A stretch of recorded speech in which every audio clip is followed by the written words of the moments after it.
So, in the last video, we observed the oddity that even though the Federal Reserve was pumping all this money into the American economic system, that there was never a period of time where the American quality of life was noticed to increase in any kind of drastic or sufficient way. So why does printing all this money never have the influence that anyone's quality of life increases? To demonstrate this, I'm going to be using a parable, a little story.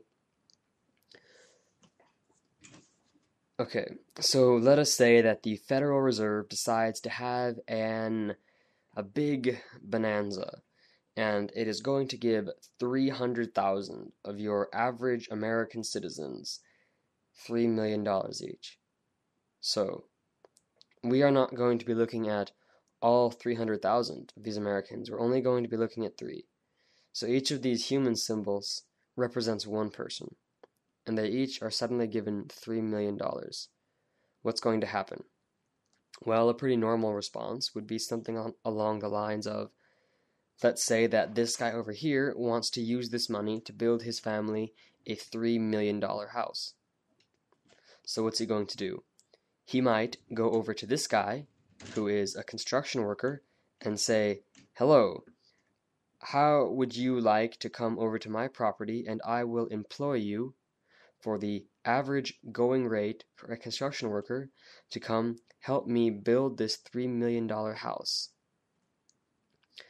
And this construction worker is going to say, "No way. The average going rate for a construction worker is $12 an hour. There's no way that I'm going to go do this kind of back-breaking work for $12 an hour when I already have $3 million. But tell you what, if you want me to be motivated enough to come over there and work for you and do that kind of hard labor, I will do it, but you'll have to pay me $1,000 an hour." And so our first guy is going to go back to his calculator and work it out and be like, okay, I need at least about 25 construction workers to be working 8 to 9 hours a day, 5 to 6 days a week,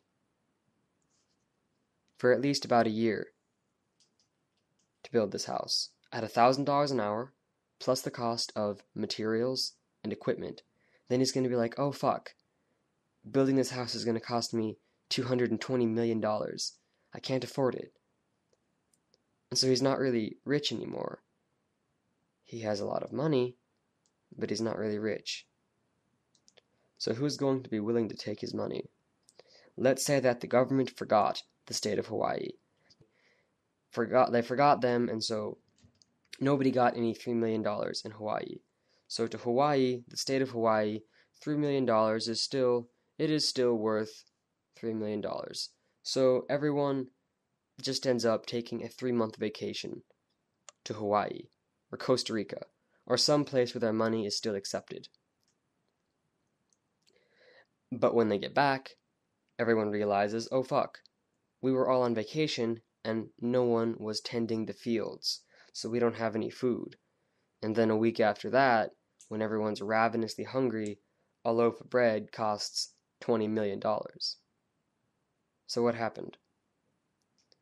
Well, they got all that money, but they didn't spend it on anything that had any value to them. They spent it on frivolous, meaningless crap. They spent it on the illusion of value. That money could have made them all very wealthy. Let us say that every one of those 300,000 people who was given that money donated $2 to $3 million to the infrastructural systems, to the agricultural systems, to the water systems, to the electrical systems. What would have happened?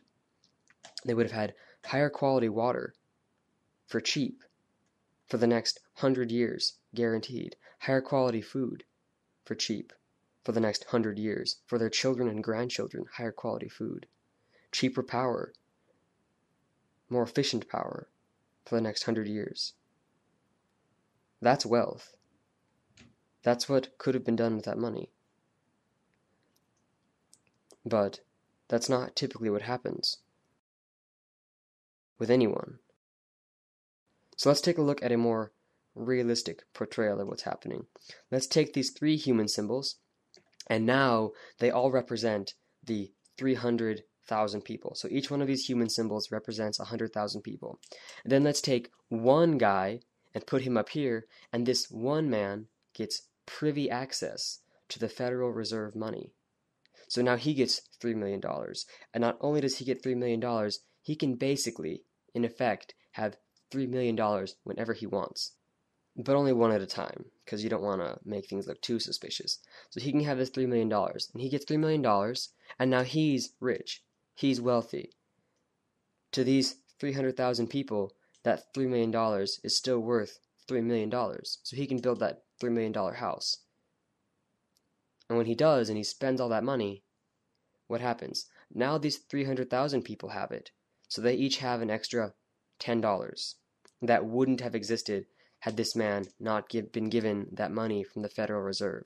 And this is the justification for this system, that, oh, they're given money, but it's still the illusion of wealth, because this man, he hasn't spent it on the commonwealth value, he hasn't spent it on real value, on things that are really valuable to every single real person. No, he's spent it on things that are valuable to himself, to the exclusion of everyone else. So it's the illusion of value.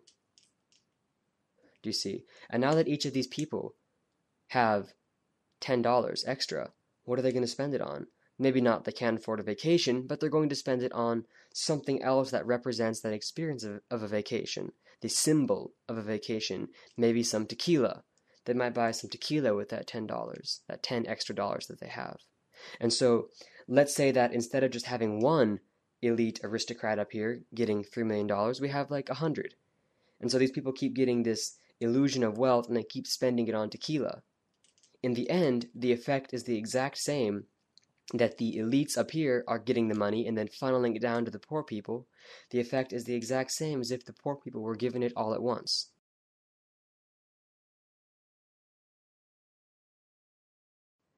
But the difference is that when these elite get it, and then it funnels down to the poor people,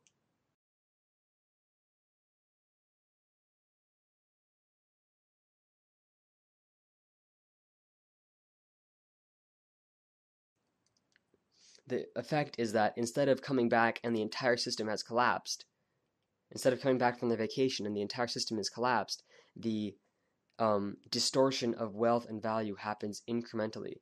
Let's take a look at that graph again. My parents have watched this happen. They've been alive for these 30 years. They've been adults in this 30-year period. And yet, when I was growing up, I never heard the words inflation. I never heard the words debt. Nobody gave a fuck, because it was in our interest. And that's the problem. That's the real problem. It's not about the elite or the money system. It's about humans. This is why equal money is already a reality, because there already exists the equal commonwealth.